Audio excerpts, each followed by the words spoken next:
Bienvenidas, bienvenidos a un nuevo webinar mensual de los que estamos haciendo eventos recurrentes e informativos en materia de protección de datos personales desde PDP Expert.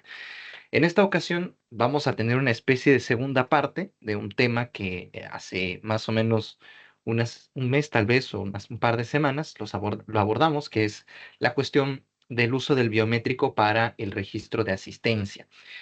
Nos pareció interesante poder conversar un poco de esto, a propósito de que continuamos recibiendo consultas al respecto, tanto de las entidades que nosotros tenemos bajo el servicio de delegado de protección de datos externo o de soporte externo o en implementación, como consultas ad hoc, o digamos, puntuales sobre este tema. Y sobre todo ya con un enfoque más práctico. Ok, ya pasó el miedo, se aclararon algunas cosas, ¿qué vamos a hacer?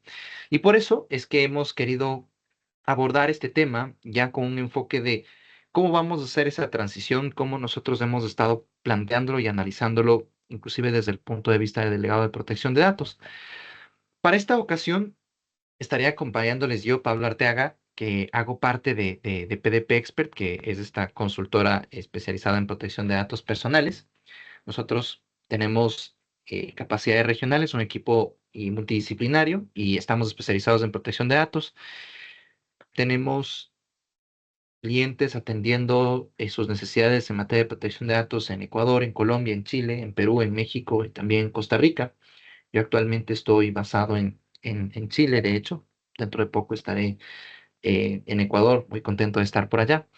Y junto conmigo en esta ocasión, para abordar estos 4 puntos claves que vamos a tener, el contexto, qué hacer, cómo hacerlo y los siguientes pasos, vamos a tener a Milena Gross, que es consultora de PDP Expert y tiene el rol de jefe de operaciones y ah, aborda estos temas en varias entidades, tanto de Ecuador como también otras entidades en otros países, estos temas de protección de datos personales. Así que vamos a repartirnos un poco el trabajo de explicar un poco este complejo mundo de la protección de datos personales, procurando simplificarlo, y de hecho vamos a tener una apartado bastante innovador, bastante dinámico, donde a través de lo que llaman en pedagogía la gamificación, vamos a responder algunas preguntas frecuentes. En el caso de Milena, ella es de formación abogada, tiene también formación y certificaciones de materia de protección de datos personales y también en la parte de operaciones. Y bueno, y sin más preámbulo, les dejo yo con Milena, que va a ser quien nos va a dar esa primera introducción. Muchas gracias, Pablo. Muchas gracias a todos y a todas por acompañarnos el día de hoy. Su presencia es muy importante para poder seguir socializando estos conocimientos y sobre todo estos tips prácticos o claves que nosotros en el día a día em, topamos ya que estamos como de cara con estas situaciones, ¿ok? Entonces, lo primero que tenemos ahora es dar un paso atrás para revisar cuál es el contexto que nos trae acá. ¿Qué pasó? ¿Cuáles fueron los hechos para que hoy por hoy nosotros nos estemos frente a un escenario en el que hay que pensar y hacer un montón de cosas? Conocemos este contexto como un oficio que responde a una consulta respecto al uso de datos biométricos en el contexto del registro de asistencia. ¿Qué es lo que pasa con esto? Que la superintendencia emite un oficio que tiene como respuesta que el registro de asistencia, si bien es una obligación laboral, debe necesariamente realizarse, ejecutarse por medios que no sean sumamente intrusivos como lo son el uso de datos biométricos. Esta consulta, entonces, o la respuesta a esta consulta genera una serie de respuestas de todos los sectores debido a, primero, la necesidad que nosotros tenemos de registrar la asistencia, que las organizaciones tienen de registrar la asistencia para efectos del control dentro de la organización, para efecto del pago del salario respecto de horas extras, de horas suplementarias, de horas extraordinarias, etc., etc., etc. Y nos enfrentamos entonces a un escenario en el que decimos, ok, entonces tenemos esta opinión de la superintendencia, pero ¿qué hacemos nosotros? Lo primero es interpretar esta situación o esta opinión de la superintendencia, entendiendo que si bien no se trata de una opinión jurídicamente vinculante, es decir, yo te digo esto y tú haces esto, y si no haces esto, pues tienes una sanción de esto. Sino más bien que tenemos un escenario de interpretación respecto a, primero, el riesgo legal de usar datos biométricos para el registro de asistencia es muy alto. La probabilidad de que nos sancionen entonces es alta y el impacto que nosotros vamos a tener si continuamos con estas medidas, pues es consecuentemente también muy alto. A pesar, insisto, de que la consulta no sea jurídicamente vinculante, como pues ya todos los conocemos. Sin embargo, que no sea jurídicamente vinculante, no, nos muestra el criterio que hoy por hoy tiene la superintendencia respecto del uso de los datos biométricos y que va a tener a posteriori cuando realice auditorías, cuando se realicen otras consultas. Ahora pasamos a la siguiente diapositiva porque conocemos ya cuál es el contexto que nos trae acá. ¿Qué hacer? Lo primero que les decía es que nosotros nos enfrentamos a este escenario y tenemos ahora una muerte del sistema de control biométricos para el registro de asistencia. Nos lo preguntamos. La respuesta corta es sí. ¿Por qué? Porque una medida como el control de asistencia, respuesta corta, pero no respuesta total, porque creemos nosotros desde PDP que hay que analizar muchísimo, hilando muy fino respecto de cada situación. Sin embargo, como les digo, la respuesta general y corta es sí. ¿Y qué debemos hacer? Tenemos dos puertas que hay que cruzar. La primera, que es planificar una transición rápida y ordenada y adecuada a otros mecanismos de registro de asistencia y a la par analizar y documentar la legitimidad del uso de control biométrico para otras finalidades, porque si bien no podemos hacerlo para el control de asistencia, podemos usarla para otros fines que más adelante vamos a revisar. Sin embargo, esto nos da pie a que nosotros nos pongamos en el sombrero de que, ok, estoy frente a ante esta situación, estoy frente a este evento, lo que tengo que hacer ahora es planificar una transición que me permita cumplir la normativa, pero al mismo tiempo viabilizar los objetivos de mi negocio, que no es precisamente medidas que restrinjan las actividades que yo día a día ejecuto en mi organización. Entonces, en la siguiente diapositiva, nosotros tenemos algunas preguntas que son muy comunes en la práctica diaria, que todas las organizaciones se han hecho y sobre todo las personas que dentro de las organizaciones están encargadas o están a la cabeza de ejecutar y viabilizar todas estas obligaciones que nosotros tenemos y además de gestionar los puntos de dolor que las organizaciones hoy por hoy tienen, porque dentro del negocio nosotros tenemos que cubrir varios frentes, ¿ok? Recursos humanos me está pidiendo esto, seguridad física me está pidiendo esto, la gerencia me está pidiendo esto. Entonces, todas estas preguntas, o por lo menos trata de recoger algunos de estos puntos de dolor que las organizaciones hoy por hoy están sufriendo. La primera de ellas en la siguiente diapositiva es, ok, Mile, nosotros recibimos una opinión de la superintendencia, pero no es vinculante. Y yo les digo, o sea, sí, pero no. Y vuelvo al punto que revisábamos en las primeras ideas. Sí, se trata de una opinión que no es jurídicamente vinculante, que no te dice, haz esto o no hagas esto, y si haces o no haces, voy a imponerte tal sanción. No es una cuestión sumamente mandatoria para poder explicarlo de una forma que no sea netamente jurídica, perdón.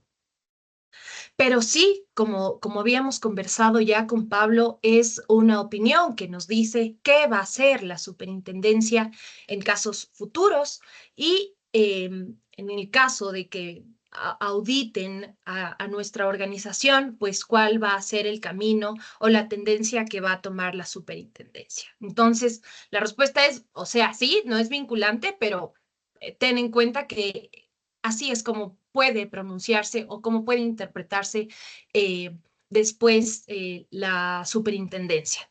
La segunda es, ok, está bien.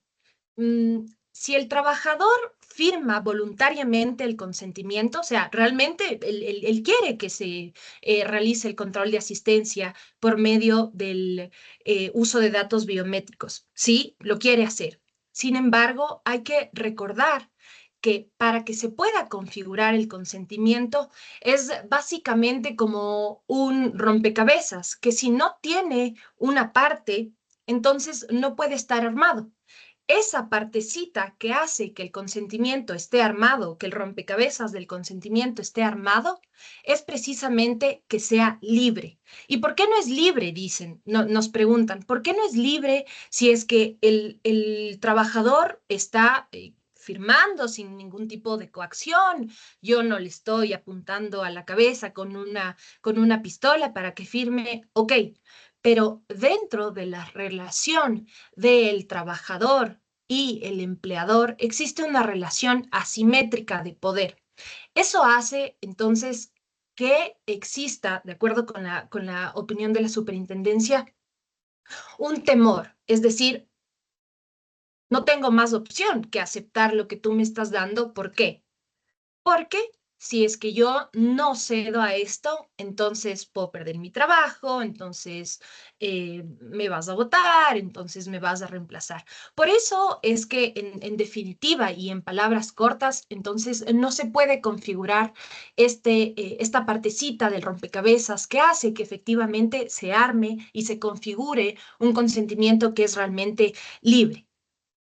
La siguiente pregunta que nosotros tenemos es si no se puede aplicar el artículo 26, literal B, porque el registro de jornada laboral, de jornada se refiere a un tópico laboral, de acuerdo con lo que establece esta base de legitimidad dentro de la ley, em, no es viable porque no todas las cuestiones que estén relacionadas con el ejercicio de obligaciones laborales pueden cubrirse con este artículo. Si bien se trata de una obligación de las organizaciones, existen medios menos intrusivos para hacerlo. Entonces, la obligación es, sí, tu organización debes registrar la asistencia de los colaboradores, de los trabajadores. Ok, pero tú tienes que hacerlo con datos sensibles, tú tienes que hacerlo con datos biométricos. La respuesta es no. Tú me dijiste que registrara la asistencia y el meme nos dice, ok, pero no con datos sensibles, tú sigues registrando la asistencia. Eso tenemos respecto a este apartado que igualmente, como les comento, es bastante común el desear legitimar esta actividad de tratamiento con esta base, pero no es suficiente. Conversábamos con Pablo respecto a que para poder legitimar una actividad de tratamiento es básicamente como abrir, como si es que tú estuvieses en un túnel y ese túnel tiene puertas. Entonces, para pasar a una puerta, tú tienes que abrir la primera. Si no abres la primera, entonces no puedes pasar a la segunda y no puedes pasar a la tercera y no puedes pasar a la cuarta.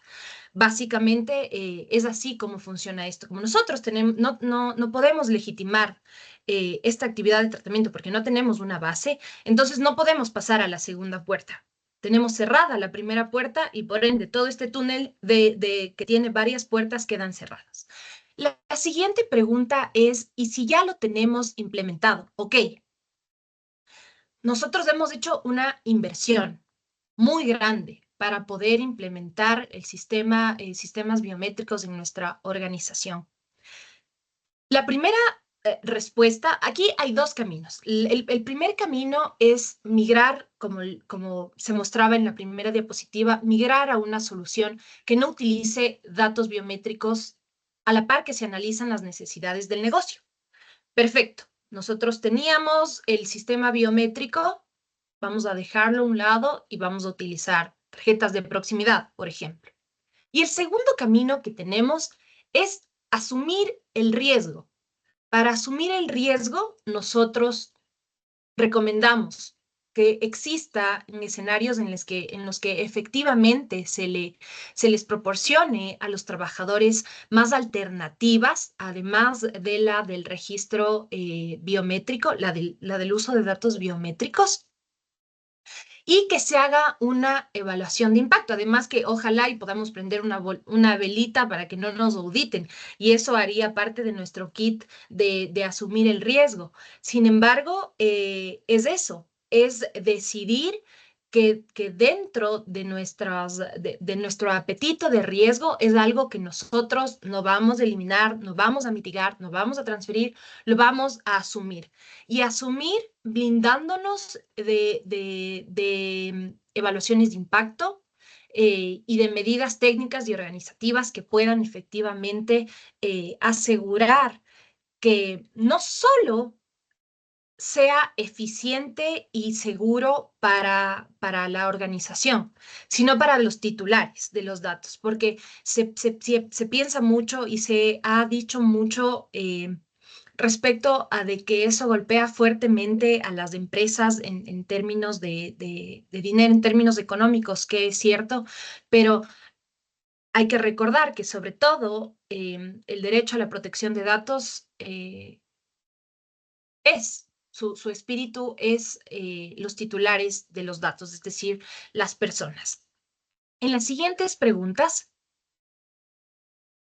que van, ajá, en la siguiente diapositiva es, pero Mile, Pablo, ¿no es más seguro y eficiente el sistema biométrico? Y yo les digo, sí, claro, y estoy harta de fingir que no, como el Joker. Es verdad, porque podríamos tener sistemas que sean hiper, mega seguros y el dato puede estar muy, muy, muy seguro. Pero si no está legitimada la base legitimada la actividad de tratamiento con una base de legitimidad que nos permita realmente acceder a la otra puerta, entonces esto no es posible, no es viable. No podemos abrir la segunda puerta o la tercera puerta. Es decir, es seguro y eficiente, pero no termina de ser legítimo.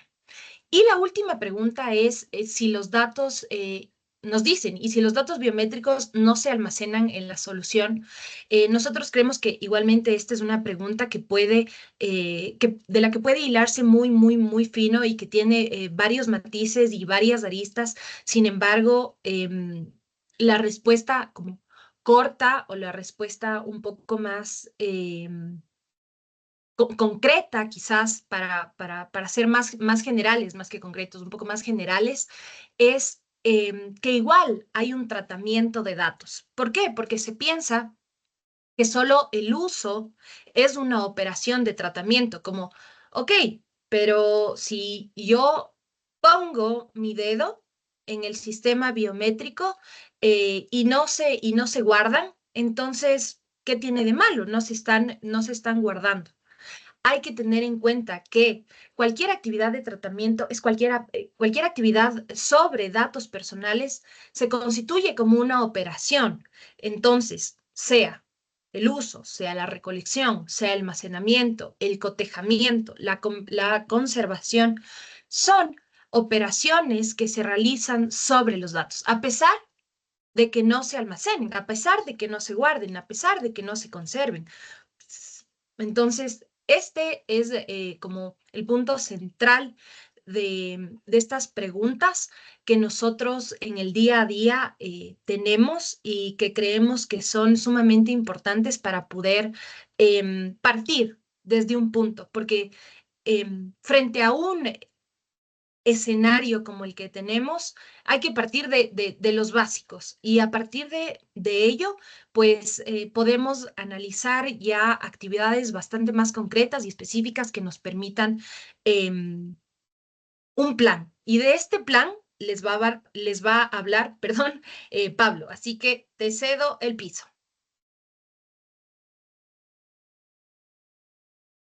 Estás con el micro apagado. Gracias.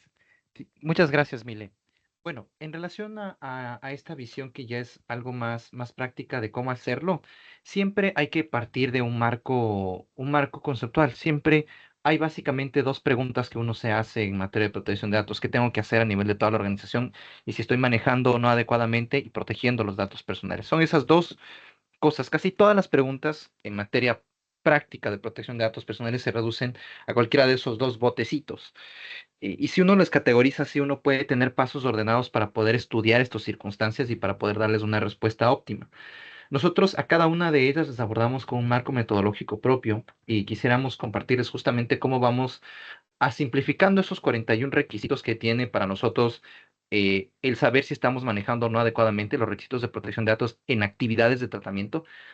Eh, Queremos hacer una aproximación práctica a eso, así que vamos a hacer simplemente un repaso breve de qué cosas tendríamos que saber para ver si es que se puede o no hacer con datos personales, porque ahorita la pregunta es, ¿dejamos el biométrico, lo conservamos, hacia dónde vamos a transitar y cómo se hace bien? Eso tiene una secuencia lógica y podríamos hablar de ciertas puertas. Primero nosotros tenemos que saber cuáles son los requisitos legales, reglamentarios y contractuales aplicables. Si nosotros estamos en una empresa que opera en varios países y quizá tienen un registro centralizado, una infraestructura centralizada, normalmente puede haber aplicación de varias normas de protección de datos personales a la organización, aun cuando sean personas jurídicas diferentes. Así que esa parte, ese punto de ahí no es tan simple como parecería en algunas organizaciones. Lo segundo, que es identificar y caracterizar las actividades de tratamiento, es entender qué vamos a hacer con los datos. Ya más adelante vamos a ver cómo se aplica esto en la práctica. Lo tercero es entender cuál es nuestro rol. Aquí es sumamente sencillo porque normalmente si nosotros actuamos como empleadores, somos responsables del tratamiento. Luego está la base de licitud y también requisitos especiales de legitimación, haciendo alusión a que normalmente hay ciertas actividades que tienen actividades de tratamiento y también manejo de datos de titulares que tienen ciertas restricciones. Un ejemplo de ello es que para el caso de la transferencia internacional tenemos que tener una base de licitud y además tenemos que legitimar la transferencia. Si no se tiene esa legitimación de la transferencia, uno está incurriendo en un tratamiento que es ilícito. Entonces, lo primero que hay que preguntarse, la primera puerta que hay que cruzar, ya entrando a la parte normativa, es, ¿esta actividad de tratamiento puede o no existir? La Autoridad de Protección de Datos nos ha dicho que el consentimiento no vale y ninguna base de legitimidad vale para el uso del biométrico para registro de asistencia. Por eso nos complica las cosas, porque nos cierra la puerta de allí y cerrada esa puerta, nosotros no podemos transitar por las otras puertas. Si estamos o no cumpliendo los principios, estamos o no cumpliendo las obligaciones con los titulares. Si es que ya procedemos con esa parte de cumplir las obligaciones, perdón, de cumplir con tener una base de legitimidad, viene el cumplimiento de obligaciones con los titulares y también la parte de principios. Los principios nos ayudan a ver cómo diseñamos nosotros la actividad de tratamiento, cómo configuramos sistemas, cuántos datos recogemos, por cuánto tiempo los recogemos. Las obligaciones con los titulares son el deber de transparencia que tenemos con ellos al brindarles la información sobre el tratamiento de sus datos, que eso es un derecho, de hecho. Medidas respecto de terceros, si es que nosotros tenemos un proveedor de esta solución, así sea que nos provea solo ciertos fierros, cuando una solución sirve para procesar datos personales, ese proveedor, aunque no trate datos personales a cuenta de nosotros, está obligado a darnos fierros que procesen datos personales que tengan medidas adecuadas de seguridad. Vamos a pasar eso a verlo ya desde un enfoque más práctico y simplificado. Esta parte de aquí podríamos decir que es la parte académica un poco aburrida. Esta de aquí sería la forma más fácil de comunicarlo, porque normalmente lo más difícil que tenemos nosotros como asesores, y digo nosotros, todos los que estamos aquí interesados en este tema de protección de datos, lo más difícil suele ser comunicarlo con simplicidad a las partes interesadas, a las gerencias, a las personas de recursos humanos. ¿Cómo les explicamos? Nosotros primero tenemos que tener una base de licitud válida. hacia donde transitemos tenemos que tener una base de licitud válida. Ya nos dijeron no el consentimiento, pero a donde sea que vayamos, vamos a necesitar eso. Lo otro es diseñar conforme a los principios y de ahí son medidas organizativas y medidas técnicas. Súper sencillo. Legitimar, diseñar conforme a los principios y implementar medidas técnicas y organizativas. Todo lo que vamos a hablar de ahora en adelante va a tener estas cuatro aristas o estos cuatro puntos clave. Tener una base de legitimidad, estar diseñado conforme a los principios y medidas organizativas y medidas técnicas. En las medidas organizativas ustedes van a ver que dice ahí gobernanza, obligaciones con titulares, personal se refiere a los trabajadores de la organización y terceros son proveedores o cualquier otro tercero que acceda a datos personales. Las medidas técnicas son tanto las de seguridad de datos como las de gestión de la privacidad, como puede ser un gestor del consentimiento. Así que vamos a ver cierta cuestión también práctica, dependiendo de en qué estado estén. Eso que les comentamos es la visión académica. Yo tengo ese sesgo a ser medio académico. Ahora, este eto de aquí es cómo podemos pasar desde la parte más general a la parte más operativa. Ustedes de seguro están quizá en transicionar hacia abajo. Esto es estratégico, esto es táctico y esto es operativo. Dependiendo de en qué circunstancias estén ustedes, ya tuvieron todo el contexto de la anterior sesión, que pasó esto de la superintendencia dijo esto, no dijo, se desdijo. Ya lo abordamos en la otra sesión que de hecho está en nuestro canal de YouTube, pueden suscribirse, pueden seguir allí, vamos a seguir subiendo los eventos que vamos a ir haciendo informativos. Tenemos ese contexto. Normalmente nosotros podemos dirigir un memorándum a la alta dirección. Eso es un documento tangible. Si somos delegados de protección de datos personales, algo tangible y formal puede ser eso, decir, miren, aquí hay esto y si ustedes son asesores legales, pueden decir, este es el riesgo legal, esta es la circunstancia que tenemos, debemos hacer esto. Les decimos, miren, respecto al biométrico, la Autoridad de Protección de Datos ha dicho esto y no hay una base de legitimidad para poder justificar esta actividad de tratamiento, hay que cambiar. Esa es la primera acción a nivel estratégico. Luego, a nivel táctico, normalmente lo que es necesario hacer es una evaluación de impacto y un plan de transición. Sobre todo una evaluación de impacto porque dependiendo del tamaño de la organización y dependiendo de la complejidad de la organización, como vamos a ver dentro de un momento, nosotros vamos a tener que cambiar y no podemos salir de Guatemala a Guatepeor. Así que a nivel táctico, la siguiente gran cosa no es simplemente escoge el proveedor y hazlo ya.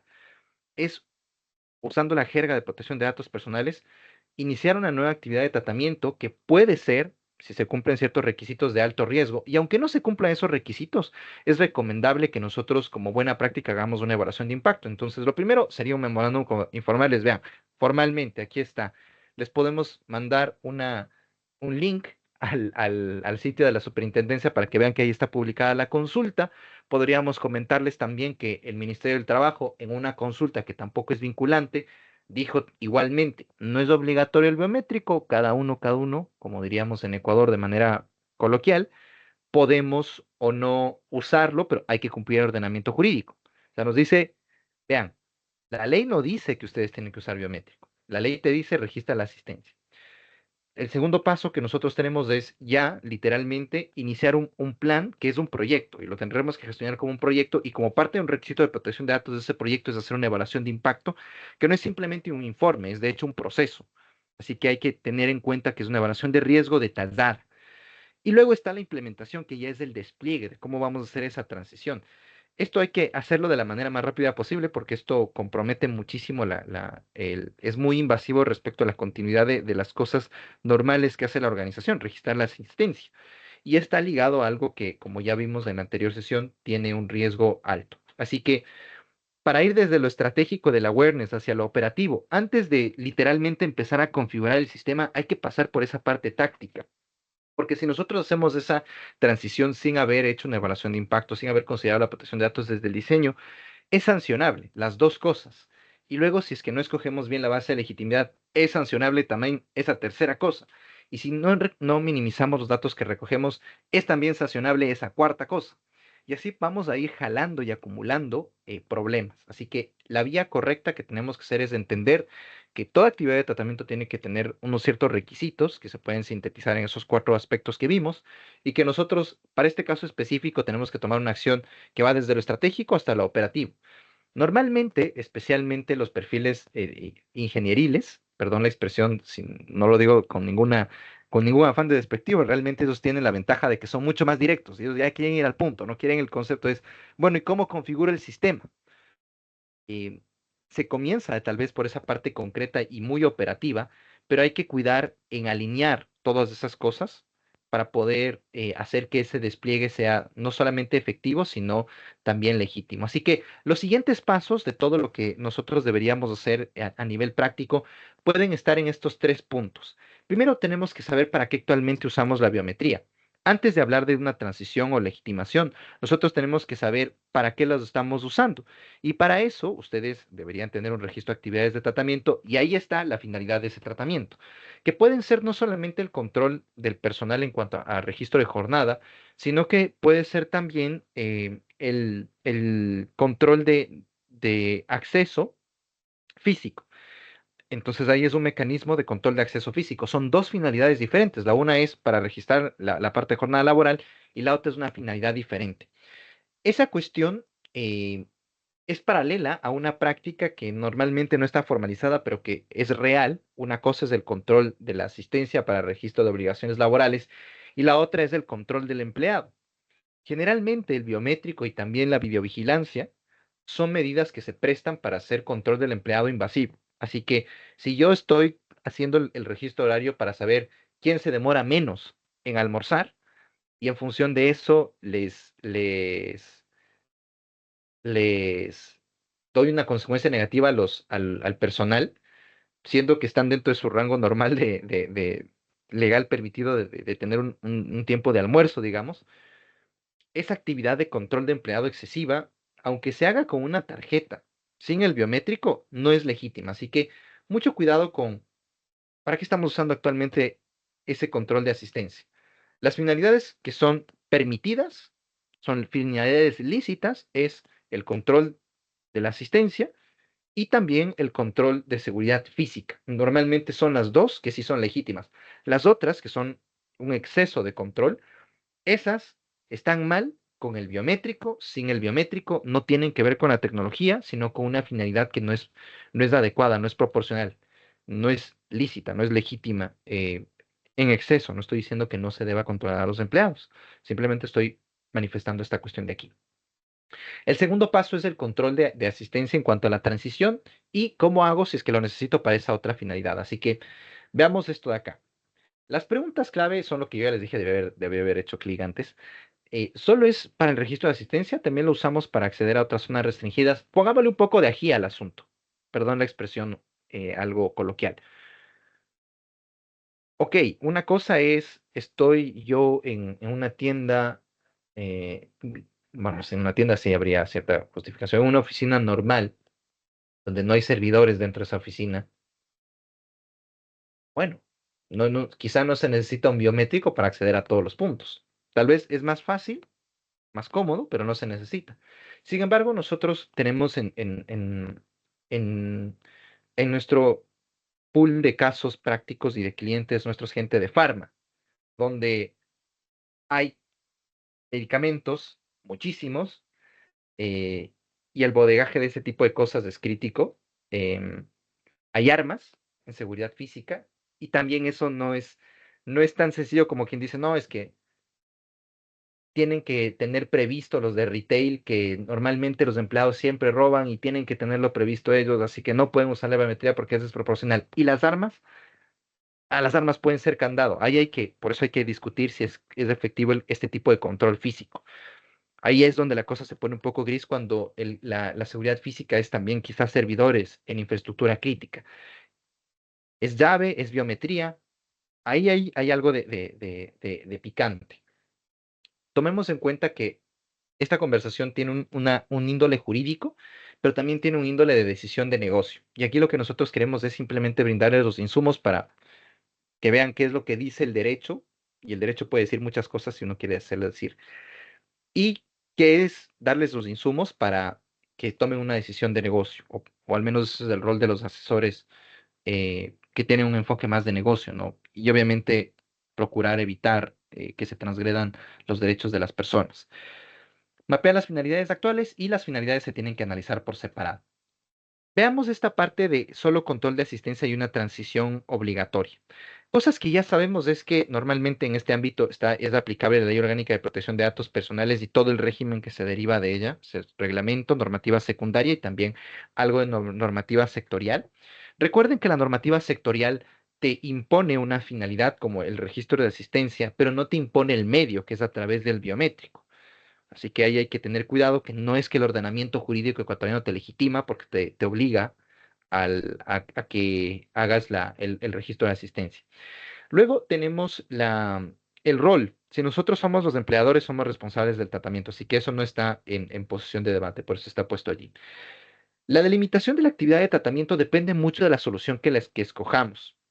Va a depender de la solución que escojamos o que nos planteen qué categorías de datos tenemos, el volumen de datos, ahí falta una coma, la frecuencia del tratamiento de esos datos, porque, por ejemplo, si nosotros hablamos simplemente de una tarjeta de proximidad, pasamos y se registra, o sea, podemos acceder a y se registra nuestra asistencia. Ese control no necesariamente está recolectando datos en todo momento. Eso no es siempre posible, como por ejemplo cuando nosotros tenemos una flota, choferes o gente que trabaja en campo, porque nosotros necesitamos saber que están cumpliendo ciertas cosas y la funcionalidad de tarjetitas no siempre funciona bien, o ahí hay contextos complejos. Y a veces, en la parte sobre todo de cubrir rutas, puede haber monitoreo a través de la geolocalización.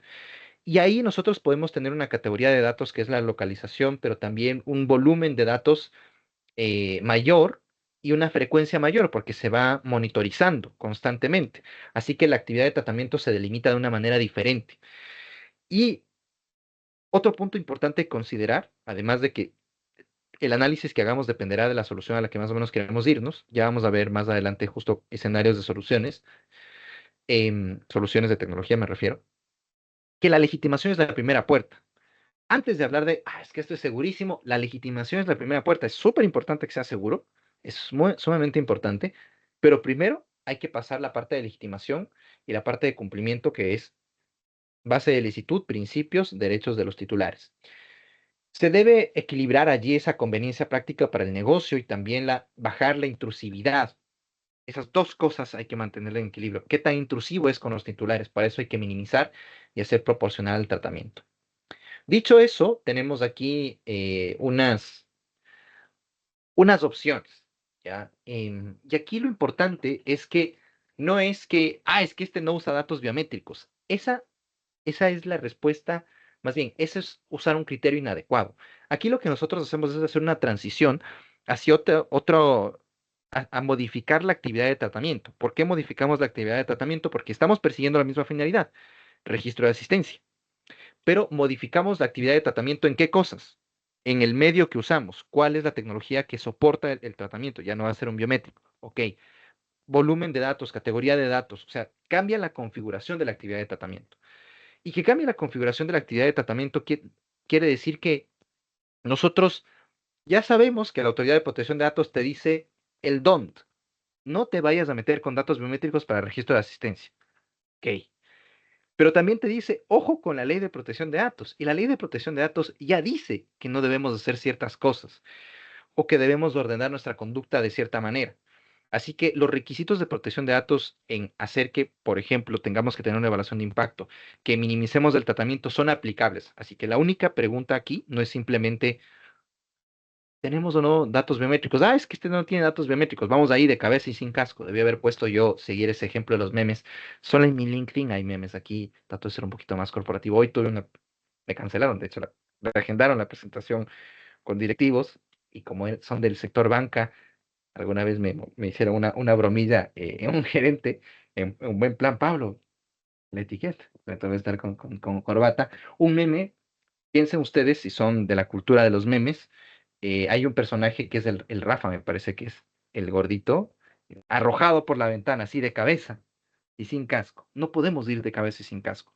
Una tarjeta de proximidad magnética y puede ser con un nivel de intrusividad baja, pero puede haber riesgos de suplantación de identidad y de olvido de tarjeta. Suplantación de identidad es muy relevante para el tema de protección de datos personales y olvido de tarjeta es muy importante para el negocio y también para la conveniencia de los empleados. Dependiendo de qué negocio ustedes tengan, uno podría a cierta parte del personal asignarle esa parte. o a todos. La recomendación es que nos va a vamos a tener que cruzar ciertos sistemas y vamos a tener que hacer ciertas inversiones. Alguien también, a algunos se les puede ocurrir conjugar la tarjeta de proximidad con el PIN para evitar la suplantación de identidad. Oye, dame picando la tarjeta o alguna cosa así, que eso suena a los picapiedra, pero esa es la menos intrusiva, ya. Muy inconveniente cuando nosotros tenemos movimientos de personal por turnos, por cientos de. Imagínense ustedes cientos de personas ahí en el torniquete. En el torniquete está visto también más adelante, pero suele ser ese el problema que tenemos cuando nosotros no tenemos esos otros sistemas que son mucho más eficientes. Una solución que puede servir también para puestos que están un poco más orientados a puestos fijos es el acceso a través de usuario y contraseña desde una estación local conectada a la red de la empresa. Eso implica que estando ahí localmente, ellos se registran y se puede registrar así la asistencia. Hay menos intrusividad allí. ¿Por qué? Porque no estamos usando los datos biométricos, porque esos datos ya se los están recolectando normalmente, porque ustedes ya manejan esos datos de la intranet, no son categorías de datos diferentes a las que ya tienen, pero el problema es que uno puede compartir ciertas claves y puede haber una manipulación manual de los horarios dependiendo de qué solución tengamos. Hay que mitigar esos riesgos. Hay, por ejemplo, una mala práctica sería que exactamente la misma clave sea para acceder normalmente y exactamente la misma clave para el registro de asistencia, porque normalmente la persona de a pie se va a ver tentada de, te comparto mi clave para que te registres, y ya, estuve yo ahí. Y eso es peligroso. Ustedes saben que la compartición de claves es compleja. Así que eso no está exento de problemas. Hay un menor de nivel de intrusividad por el tipo de dato que es, porque la organización ya tiene esos datos, y también tiene cierta limitación porque solamente podría ser para empleados fijos. Es complejo igualmente decir simplemente esta solución se adapta completamente. Se puede también separar, digamos, por tipo de personal que uno tiene, los administrativos que están en oficina, los de campo, y darles una solución diferente. Dándoles una solución diferente para la misma finalidad, tendríamos que registrarles en el registro de actividades de tratamiento en dos registros diferentes, porque son dos actividades de tratamiento que tienen una caracterización diferente y tienen un riesgo asociado diferente. Si yo tengo para el personal el intranet y para los que están en campo una parte de geolocalización, vamos a tener una caracterización de la actividad de tratamiento diferente, y quizá la que necesita una evaluación de impacto es la segunda, la de geolocalización, porque vemos que la otra, por el nivel de riesgo que tiene asociado, no es tan alto. Entonces decimos, no necesitamos una evaluación de impacto. En las plataformas que nosotros podemos tener un fichaje a través de que uno se conecta a la red Wi-Fi, o sea, me logueo desde tal vez de mi celular o de un celular corporativo, y a través de esa conexión a la red, ahí uno configura el sistema para que le acepte ese registro. Ahí es ya un poco, empieza a haber un poco más de intrusividad, porque ya hay nuevas categorías de datos y porque se empieza a tener una nueva característica que es la localización con otra connotación. Es cierto que hay dato de localización cuando yo tengo que trabajar ahí en la oficina y tengo que picar ahí y tengo que estar en el puesto de trabajo. Pero ya cuando hay geolocalización, realmente puede haber el dato de localización con un nivel de volumen de datos mayor, porque vas registrando varias veces la localización.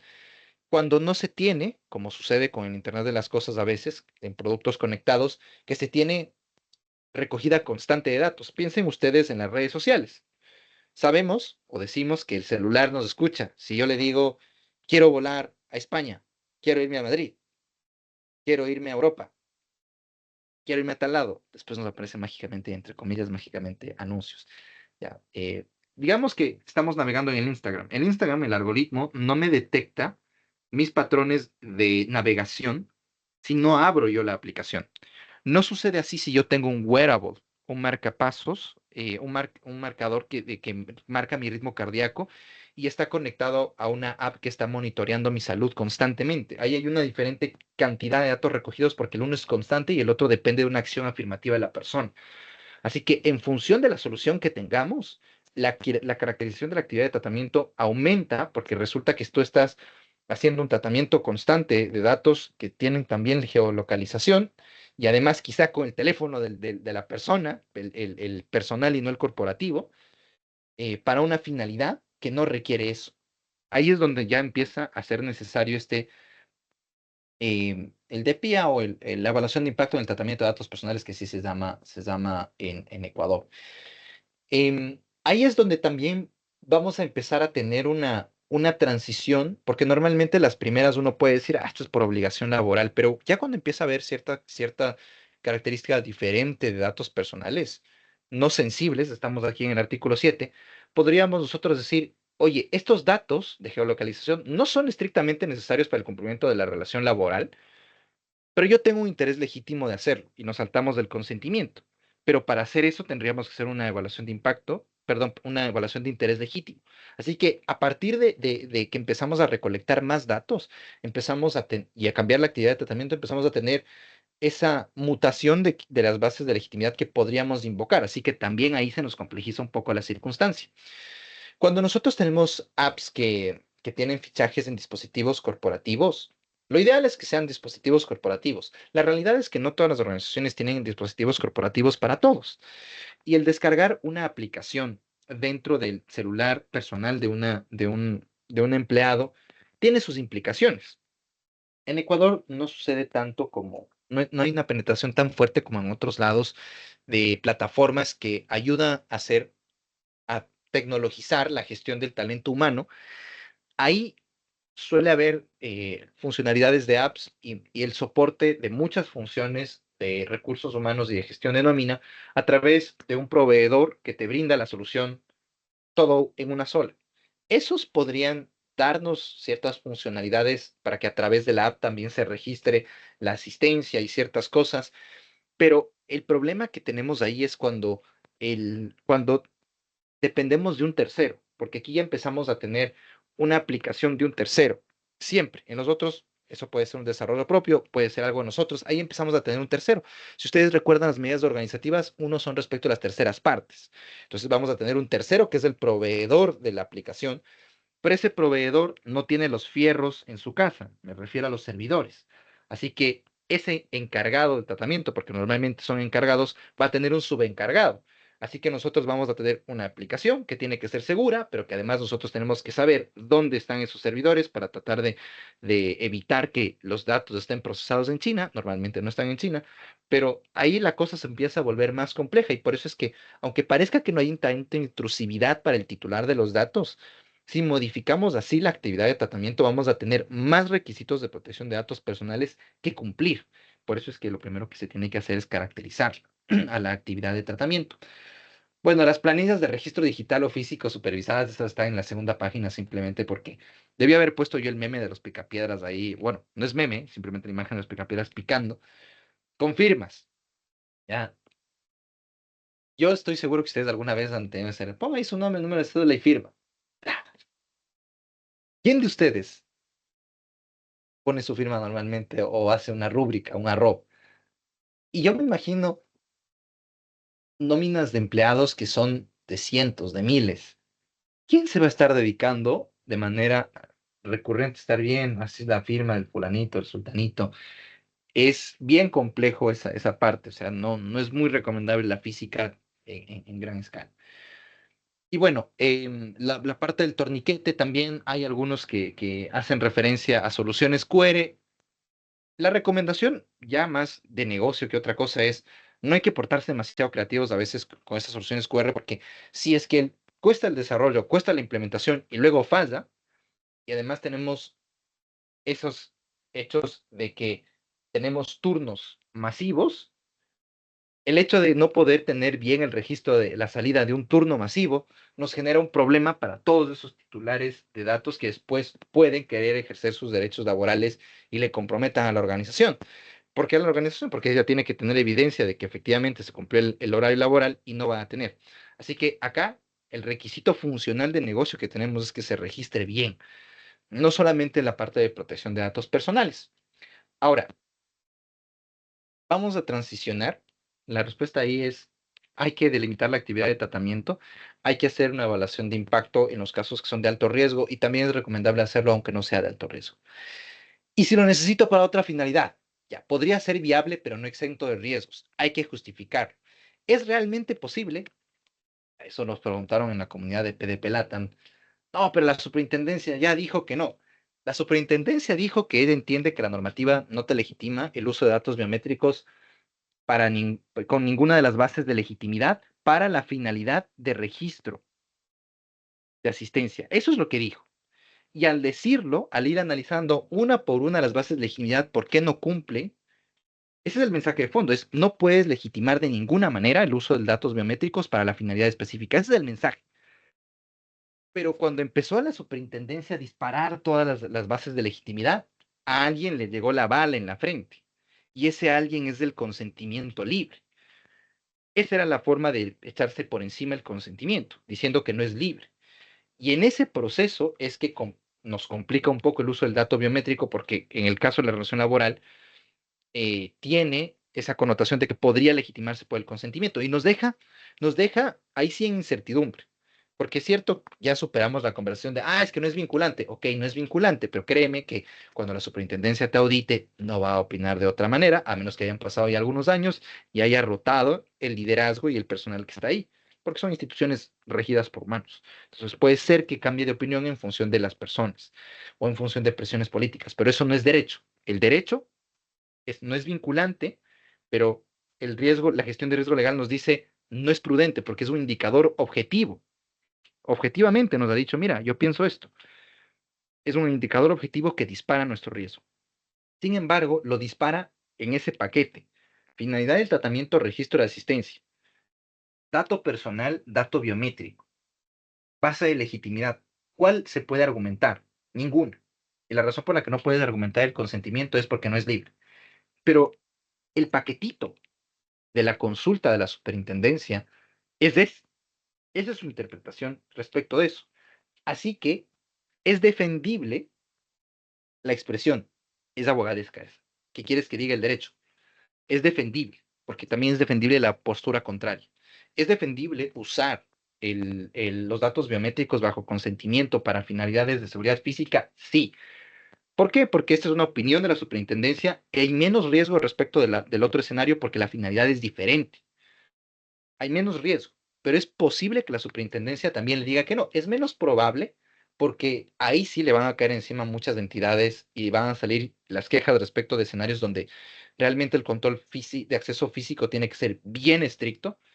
Alguien se puede robar la llave del candado que resguarda las armas, pero es muy difícil que te roben la cara. No imposible, pero mucho más difícil. Así que es por eso que es defendible. Es cierto que es una opinión no vinculante la de la Autoridad de Protección de Datos, pero aquí, estas son capturas de pantalla del oficio, nos habla de que el temor reverencial, estamos pensando si podemos usar el consentimiento ahora para este escenario, especialmente de seguridad física, el temor reverencial debe ser analizado en el contexto de estas situaciones y en armonía con el ordenamiento jurídico ecuatoriano. Esa es una de las capturas de pantalla. La otra es que nos dice que eh, vicia el consentimiento cuando afectamos la esfera íntima y los derechos de las personas. Ahí hay algunas cosas que yo no estoy de acuerdo con lo que dice la superintendencia, como cuando dice que no puede ser que le digan al titular que tiene que acceder a sus datos, porque en algunas soluciones biométricas no accedes realmente nunca a los datos cuando haces el control de asistencia, solamente para generar el registro. Acá abajo tenemos esta parte de que se vicia el consentimiento y lo más importante está acá, en esta de acá. Una vez que se ha analizado y concluido que el registro de datos biométricos para efectos del registro de asistencia no puede ni debe aplicarse bajo ninguna consideración, es ese el mensaje central de la superintendencia.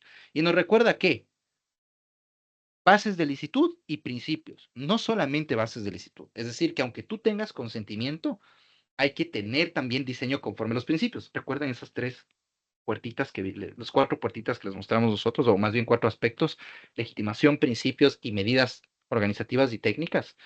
En simple es eso, pero ¿es posible argumentar eso? Sí, pero para argumentarlo nosotros vamos a hacer, aplicar la normativa de protección de datos ecuatoriana, actuar como responsables de tratamiento. Y ahí sí de ley hay que hacer una evaluación de impacto.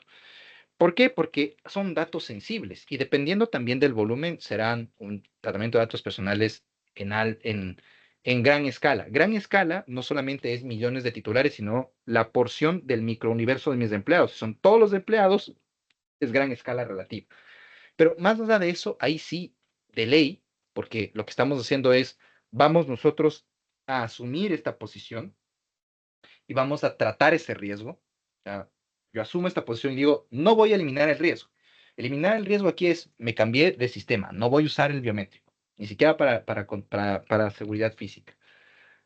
Decidir que yo voy a continuar allí, voy a asumir ese riesgo mitigándolo, no lo voy a asumir crudo, sino que lo voy a mitigar, las medidas de mitigación para que no me sancionen, o sea menos probable que cuando me digan, oye, ¿qué pasó? Yo diga, mira, aquí tengo una evaluación de impacto, donde he hecho un análisis que considera en primera instancia la legitimación. La legitimación es defendible. Ya que por ahí nos puedan decir otra cosa, pero es defendible, porque es opinable lo que dice no es, perdón, es no vinculante lo que dice la superintendencia, y además de que sea no vinculante, es sobre un ámbito de un alcance diferente, no es el de seguridad física. Y lo otro es que si es que vamos a poner el consentimiento, porque realmente para seguridad física no hay otra base de legitimidad que podamos invocar para datos biométricos, además del consentimiento, tendríamos que plantear alternativas para que ese consentimiento sea libre. Y ahí es donde la cosa se pone complicada, porque ¿cómo vamos a plantear realmente alternativas para que el consentimiento sea libre? Ahí es donde la parte de juridicidad, el abogado tiene que decir las cosas y ojalá la superintendencia se alinee a esa interpretación, o sea, o más bien esté medio alineado al criterio de la superintendencia para ese factor. Para mí el derecho no es blanco y negro, esa es mi opinión personal, es muy debatible las cosas que se dicen, pero ahí es justificable el asunto. Luego está la minimización y la proporcionalidad. No todas las soluciones de biometría son iguales. Entonces uno dice, ¿puedo legitimarlo? Ok, pero aún la que yo estoy usando en el caso de uso voy a tener que minimizar, hacer proporcional y tengo que diseñar adecuadamente, inclusive el conservar el biométrico. No es que lo voy a conservar también para seguridad física y crudo. Tengo que revisar si el que estoy usando es adecuado, porque puede ser que yo lo conserve y diga, no, pues que ya los de PD Expert, alguna vez nos dijeron PDF Expert. Eh, bueno, dijeron. Miren, no no es por ese lado, o sea, hay que hacer la revisión incluso de lo que se tiene y asumir el riesgo. La vida es así y sobre todo teniendo en cuenta que en el escenario de seguridad física sí es mucho más debatible y sobre todo la presión mediática, y la parte ya del juego del poder, puede hacer que sea mucho más difícil que la superintendencia tome una posición hipergarantista. Eso ya no es una visión propiamente jurídica, sino una visión un poco más sociológica. Con eso, nosotros pues cerramos esta parte acá. Tenemos yo sé que de seguro después de esta sesión, que esperamos que haya sido bastante informativa para ustedes, eh, va a haber más preguntas. Así que hemos decidido, antes de que se vayan, que ustedes obviamente pueden poner en la parte del chat sus preguntas. Hemos decidido que vamos a sortear una sesión, dos en realidad, uno a uno, con quienes ganen este sorteo. Así que vamos a hacer un sorteo y quienes ganen el sorteo pueden agendar una sesión uno a uno. Les voy a explicar los planteamientos. Hasta eso ustedes pueden poner en los comentarios sus preguntas. La modalidad va a ser súper sencilla y se las voy a explicar cortando la grabación. Déjenme ver acá las preguntas. Ya, aquí nos ponen, voy a responder las preguntas y hasta eso, Mile, por favor, prepara lo otro. ¿A qué se refiere con el control de seguridad física? ¿Se puede realizar videovigilancia fuera de las oficinas y de manera interna en las mismas, señalando que sería efectuando por la seguridad física tanto en la parte exterior de las oficinas como en la parte interna de las mismas por el uso de computadoras, celulares y demás bienes que utilizan a diario? Sí, la parte de seguridad física, una de las medidas de controles físicos de seguridad física son la videovigilancia y la otra los controles de acceso físico a los entornos físicos. Entonces, esa parte de seguridad física, cuando digo seguridad física, me refería a empresas que se dedican a brindar servicios de seguridad física o seguridad electrónica, pero la seguridad física en entidades se refiere a eso, no solamente es la parte de controles de acceso, de hacia dónde acceso, sino también la videovigilancia, que es una medida normalmente de disuasión de los agresores. Así que esa da para una análisis él solo, porque la videovigilancia se puede legitimar sin el consentimiento, pero de una manera acotada. No puedes poner cámaras en el baño, por ejemplo. Ahí hay varios requisitos que hay que cumplir. En la otra parte de acá tenemos un tercero siempre va a ser encargado de tratamiento o puede ser también tercero destinatario, constituye el tercero destinatario lo mismo. Es una muy buena pregunta esa. El tercero no siempre es encargado del tratamiento. El tercero dependerá su rol, su posición jurídica de la capacidad de decisión que tenga ante el tratamiento. Puede ser responsable conjunto, puede ser responsable independiente o puede ser encargado del tratamiento. Normalmente los que son solo destinatarios o son corresponsables o irresponsables independientes. En el encargo de tratamiento no se considera transferencia o comunicación. Hay una situación diferente en el flujo de datos entre responsable y encargado. Así que no siempre es de encargado el tercero y es sumamente importante. Hay algunos dirán, hay una definición legal de tercero. Estoy usando la expresión tercero como en lenguaje organizacional, terceras partes. Todo aquel que no sea la empresa, la persona jurídica, en cuanto tal y los empleados de esa persona jurídica que actúan a nombre de la empresa, el titular. Ya, fuera de esos dos, empresa como persona jurídica que actúa a través de su personal, son terceros del resto y no siempre son encargados de tratamiento. Para la seguridad física, ¿cuál sería la base de legitimación para que pueda ser defendible? El tema es que si es que es seguridad física, que es una finalidad y es un tipo de dato que es el que determina el catálogo de bases de legitimidad, si es seguridad física biométrico, hay dato sensible, entonces tiene que ser el 26. Tiene que ser el consentimiento porque el resto del catálogo no nos sirve. Para este caso específico. Si no es un dato sensible, la parte de seguridad física normalmente se fundamenta en el interés legítimo o puede ser también una obligación legal porque si hay sectores en los que tienen que tener medidas de seguridad física, y ahí sí hay mucha más especificidad, o sea, son casos bien aislados, pero normalmente es el interés legítimo. Em, Ya, ahí nos ponen ampliar la evaluación de impacto. Creo que podríamos abordar en otra la evaluación de impacto. Hay documentación sobre la evaluación de impacto a nivel internacional. Si ustedes googlean gestión del riesgo AEPD PDF, va a encontrar la guía de la AEPD sobre cómo hacer una evaluación de impacto y ahí se hay guías paso a paso. Y la Autoridad de Protección de Datos española tiene bastante material en español. No vamos a alcanzar a hacer eso. Con eso cerramos las preguntas. Vamos a hacer este otro. Vamos a dar espacio a este otro sorteo. Momento de la Momento, sesión. exacto. Voy a detener la grabación. Listo. Entonces, la dinámica va a ser la siguiente. Yo le voy a dar el paso a Milena